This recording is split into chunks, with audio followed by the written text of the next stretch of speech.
കാലത്തിൻ്റെ കണക്ക് പുസ്തകത്തിൽ ഒരില കൂടി കൊഴിയുമ്പോൾ. ഡിസംബറിലെ മഞ്ഞുകാറ്റിന് പതിവിലുമേറെ തണുപ്പുണ്ട്. ചുവരിലെ കലണ്ടറിലേക്ക് നോക്കുമ്പോൾ മെലിഞ്ഞുണങ്ങിയ അവസാനത്തെ താളുകളും നമ്മെ നോക്കി വിട പറയുവാൻ വെമ്പുന്നു.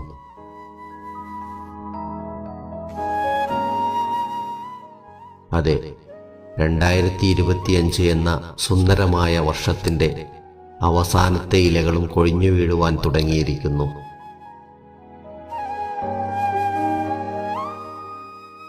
തിരിഞ്ഞു നോക്കുമ്പോൾ കണ്ണിമ ചിമ്മുന്ന വേഗത്തിലാണ് കാലം കടന്നുപോയതെന്ന് തോന്നും. 2025 എന്ന വർഷം വെറുമൊരു അക്കമായിരുന്നില്ല. അത് നമ്മുടെ ജീവിതത്തിലെ 365 അധ്യായങ്ങളുള്ള ഒരു പുസ്തകമായിരുന്നു. ചില താളുകളിൽ നാം പൊട്ടിച്ചിരിച്ചു, ചിലതിൽ വിങ്ങിപ്പൊട്ടി, മറ്റു ചിലതിൽ അത്ഭുതം കൊണ്ട് വാവൊളിച്ചു നിന്നു. ഈ വർഷം നമുക്ക് സമ്മാനിച്ച ഏറ്റവും വലിയ സമ്പാദ്യം ചില നല്ല ഓർമ്മകളാണ്.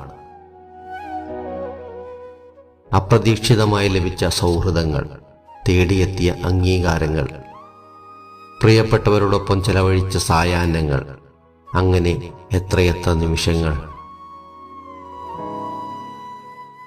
കുടഞ്ഞെറിയാൻ മടിച്ച് മനസ്സിന്റെ ചെപ്പിൽ നാം സൂക്ഷിച്ചു വെച്ച ആ മയിൽപ്പീലികളാണ് 2025 ബാക്കി പത്രം. ചിലർക്ക് ഈ വർഷം പുതിയ തുടക്കങ്ങളുടേതായിരുന്നു. മറ്റു ചിലർക്ക് കാത്തിരുന്ന സ്വപ്നങ്ങൾ സാക്ഷാത്കരിച്ചതിൻ്റെ നിർവൃതിയായിരുന്നു. എല്ലാം വസന്തമായിരുന്നില്ല 2025.